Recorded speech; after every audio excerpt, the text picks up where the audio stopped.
diba? Ganyan ba talaga may anak na babae? Hay, naku,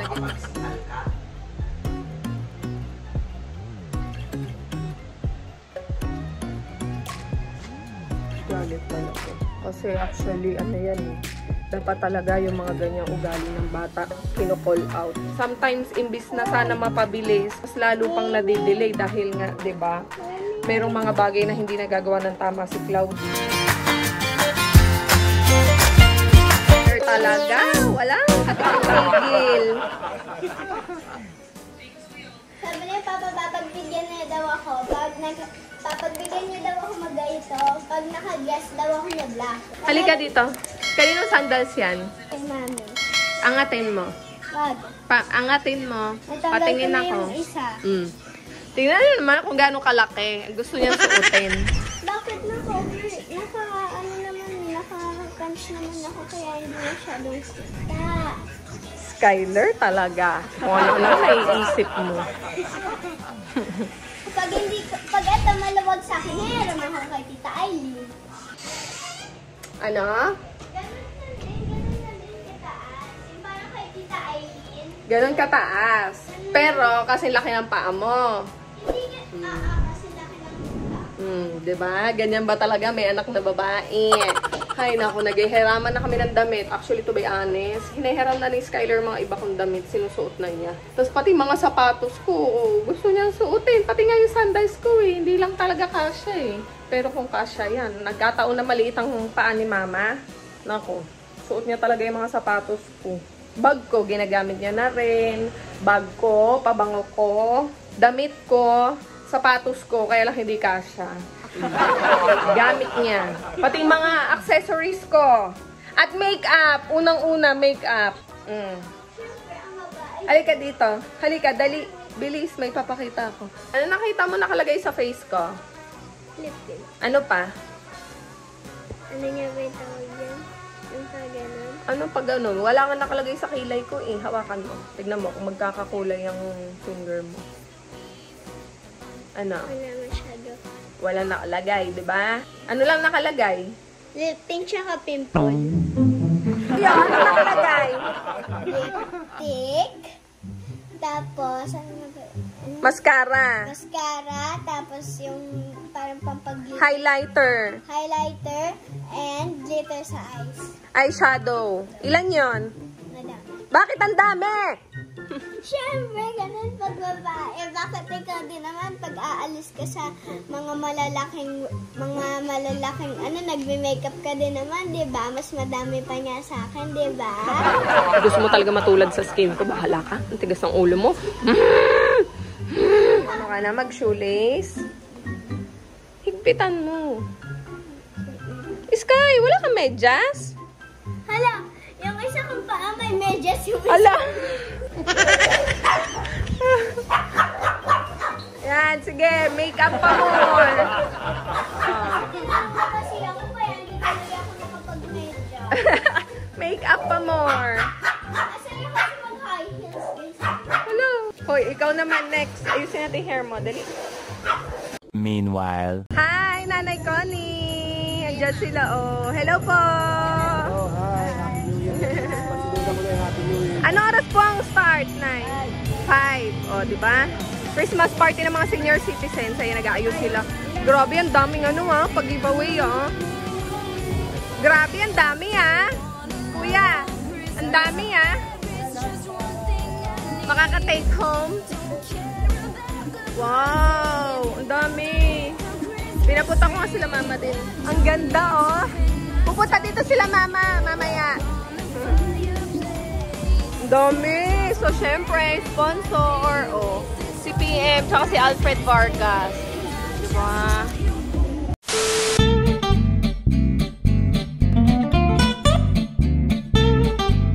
Cute. Elephant. It's alright. Ginagawa yan. Anak, hindi yan drawing lang. Cross-stitch yan. Ang ganda ng mga design ng mga cross-stitch nila. Ang cute.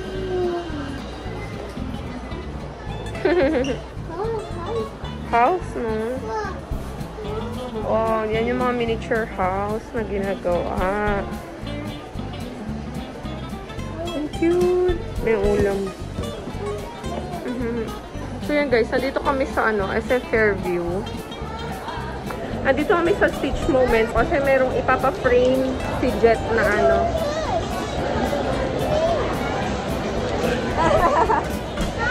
merong ipapa-frame si Daddy Jet. Wow, horse! Halika, dali! Meron siya ipapa-frame na parang painting. May nagbigay kasi sa amin nun. Our Lady of Guadalupe. Kaya ipapa-frame. Papa-custom tayo ng frame.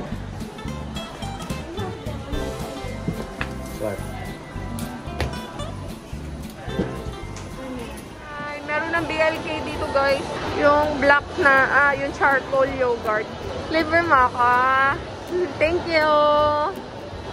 Black yan, black. Bili tayo ng 2 fruits and 1 sauce. Share na tayo I want granola. Granola.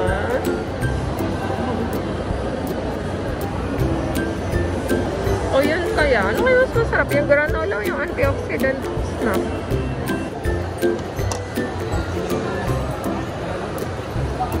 Mango tsaka peach.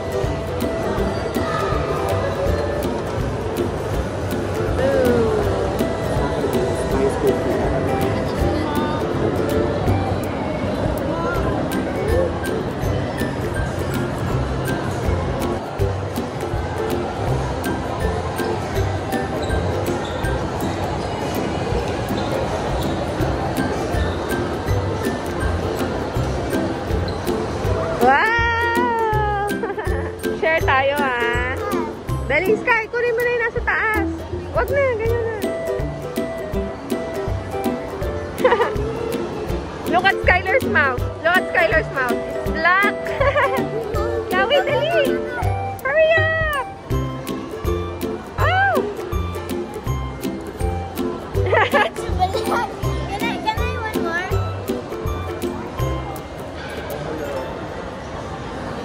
Nice, no? Sarap. Thank you, babe. Look. Wow, ubus na agad sa kanya.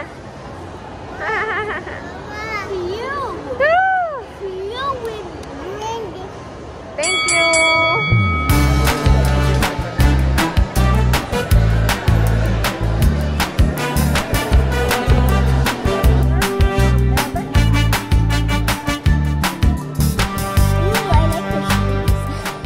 Me too. I like this one. I like this one.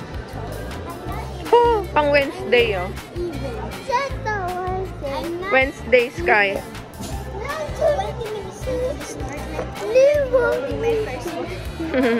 Wednesday.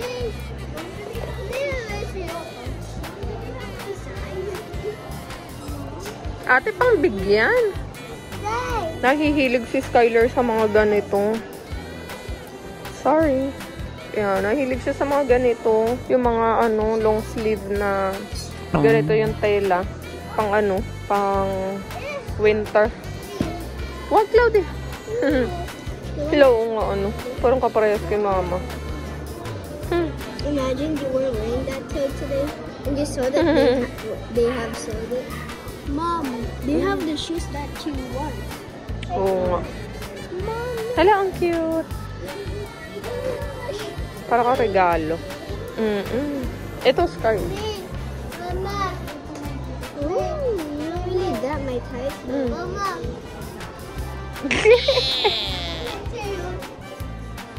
Ang ganda, Yung anong tawag dito? Ay, sorry. Anong tawag dito? Nakalimutan ko Parka siya, pero may isa pang tawag. Tingnan natin. Ganda kasi niya, white.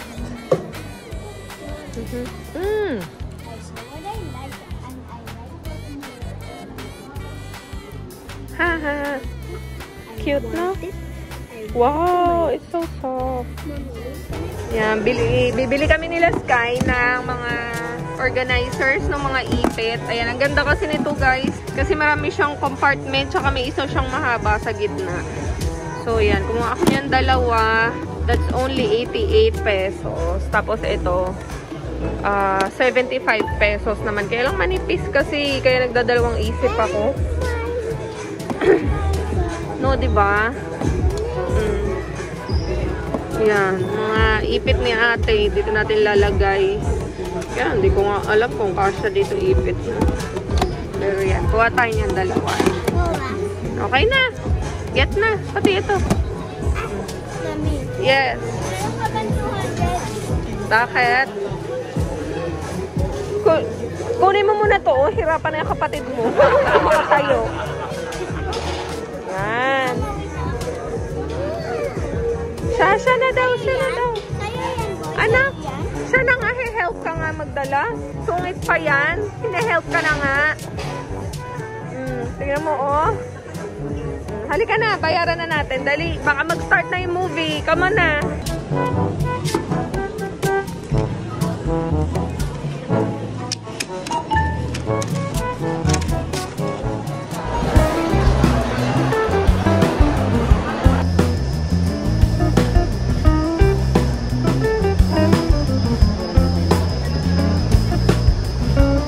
Get mo na yung popcorn. Dali, tulungan mo si Daddy.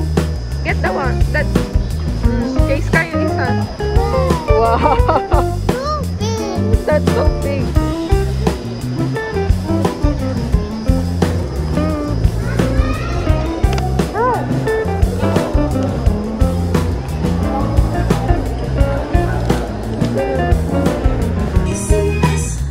Sa lahat ng bagay, simula pa lang, siguraduhin max protection mask. Kasi pag kulang ang proteksyon, Just then. Bakit basa yung damit mo? Huwag Kagalit si Daddy. Oh, no! Dito kami sa kabilang kwarto. Kwarto ng mga kids kasi nagagalit si Jet kay Sky. Dahil nga, di ba, galing kami sa labas. Tapos kanina, bago kami umalis dito sa bahay, dahil puyat na puyat ako kahapon, bago kami umalis kanina sa bahay, hindi na ako nakapag-hugas ng mga hugasin dito. Yung basura, hindi ko pa naitapon. Yung mga damit, hindi ko pa nailagay sa basket at naisa lang sa washing machine. So, dahil nga tanghali na ako gumising, tapos umalis na kami agad. Ngayon, pagbalik dito sa bahay, tsaka ko siya ginawa. Nag-aas ako ng little help kay Sky. Tinatawag ko siya ng tinatawag. Kasi nga, yung mga bagay na kaya naman niyang gawin, inuutos ko na sa kanya para mabilis yung oras namin. Kasi nag-aaya din siya ng bonding ulit eh. Dahil nga, ngayon lang walang work si Daddy. So, ano siya, gusto niya mag-bonding ulit kami. Ay, anong nangyari? Kada uutusan siya, nagmamaktol siya. Noong una, okay naman. Tapos, afterward, ano na siya, humihinga-hinga na, nagiging grumpy na. Ganun na siya ng ganun. Ano na siya, masama na sa loob niya yung inuutusan siya. Sabi ko, pasensya ka na ate ha, wala kasi ko ibang mautusan. Hindi ko naman mautusan si Cloudy kasi hindi pa naman yan makagawa ng mga things na nagagawa ni Sky.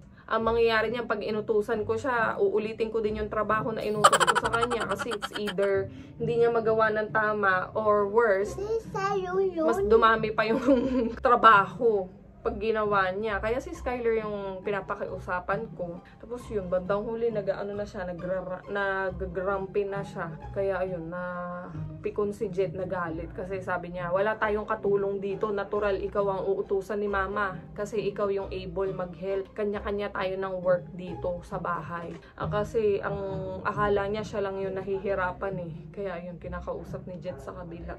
So anyway, ayan mga Ningskis. Dapat susunduin ko sila Eliza sa Okada.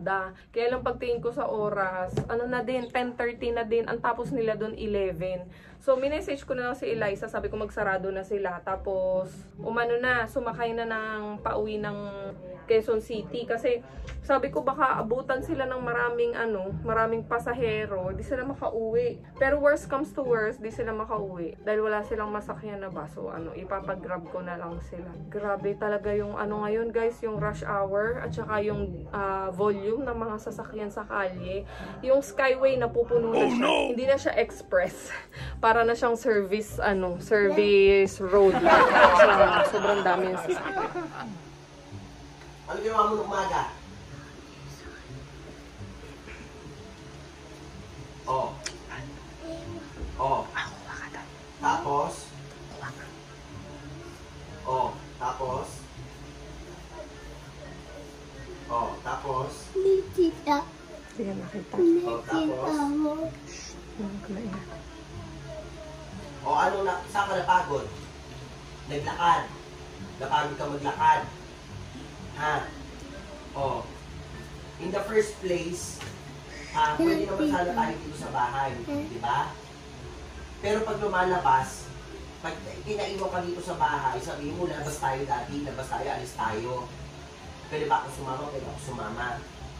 Kung ayaw mo mapagod, naiwan ka na lang dito sa bahay, hindi na kita isasama, makapagsinghal ka.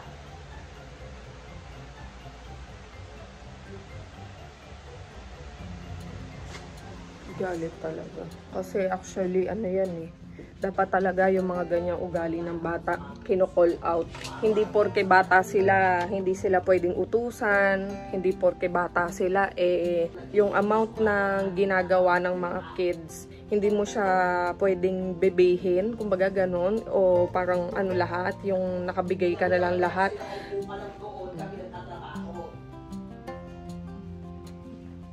Gagalit talaga si Jet. Actually, ako napipikon na lang din ako eh.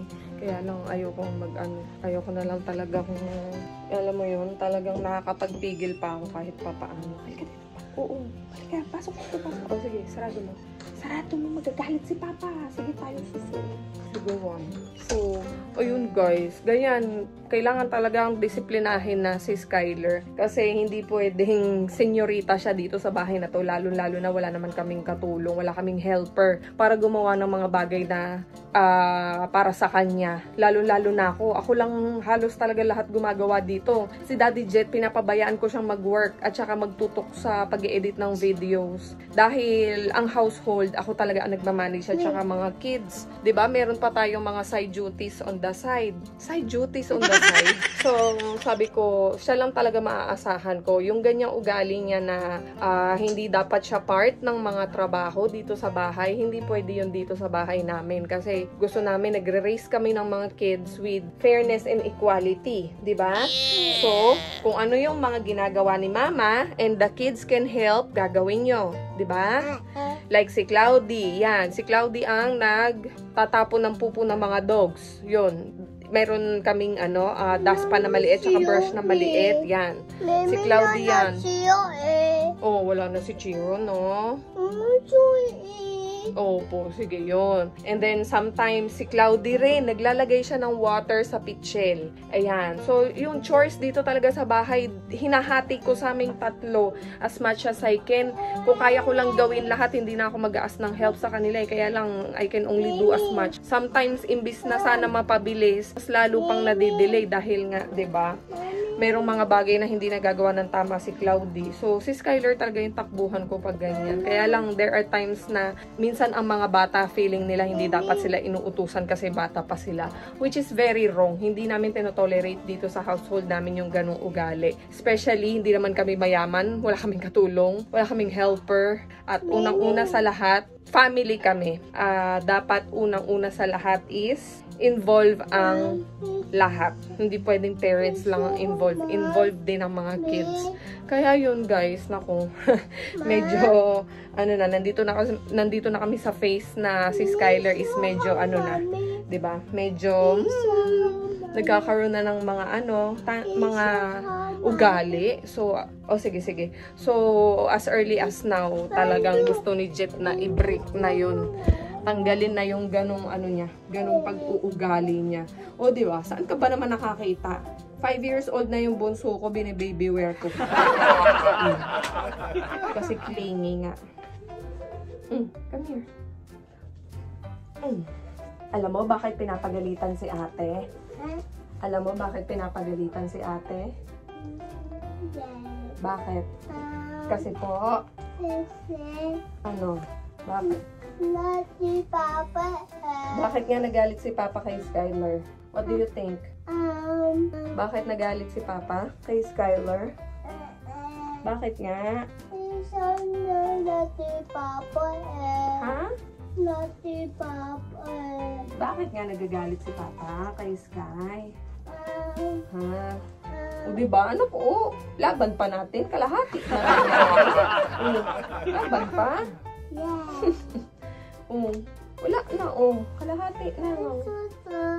Hindi na yan abot sa ulo mo. Kaya nagagalit si Papa. Tingin ka kay Mama. Kaya nagagalit si Papa kay Skyler kasi hindi gumagawa ng house chores. Naiintindihan mo? Kaya ikaw, pag inutusan ka ni Mama, magpa-follow ka. Diba? You follow the instruction, diba? Kasi, wala tayong ate. Diba? Tama po ba? So, sino ang maglalagay ng water sa pitchel? Sino maglalagay ng water sa pitchel? Cloudy. Sino nagdadampot ng pupo ng mga dogs? Cloudy rin, di ba? Okay? Naku guys, ito din. Iba na tong senyalis na ito. Nagpapakarga ng ganyan. Ibig sabihin, na kami. Punta na kami sa bed. Actually, tututbrushan ko pa to. Si Cloudy, tsaka si Sky, kailangan pa nila mag-wash up. So anyway, thank you so much guys for watching. Ayan. Mag-comment kayo guys kung paano nyo dinidisiplina yung mga kids nyo. Especially those age bracket. 8 years old, 9 years old. No? How do you discipline them and how do you make it more engaging sa kanila na hindi nila makikita yung task as utos, kundi makikita nila yung task as activity, as something that will interest them and it will not be a burden to them. Please let me know in the comment section guys, kasi diba our family is growing. We need more informations from mommies like you na marami ng experience. So, ayun guys. Thank you so much for watching. Good night!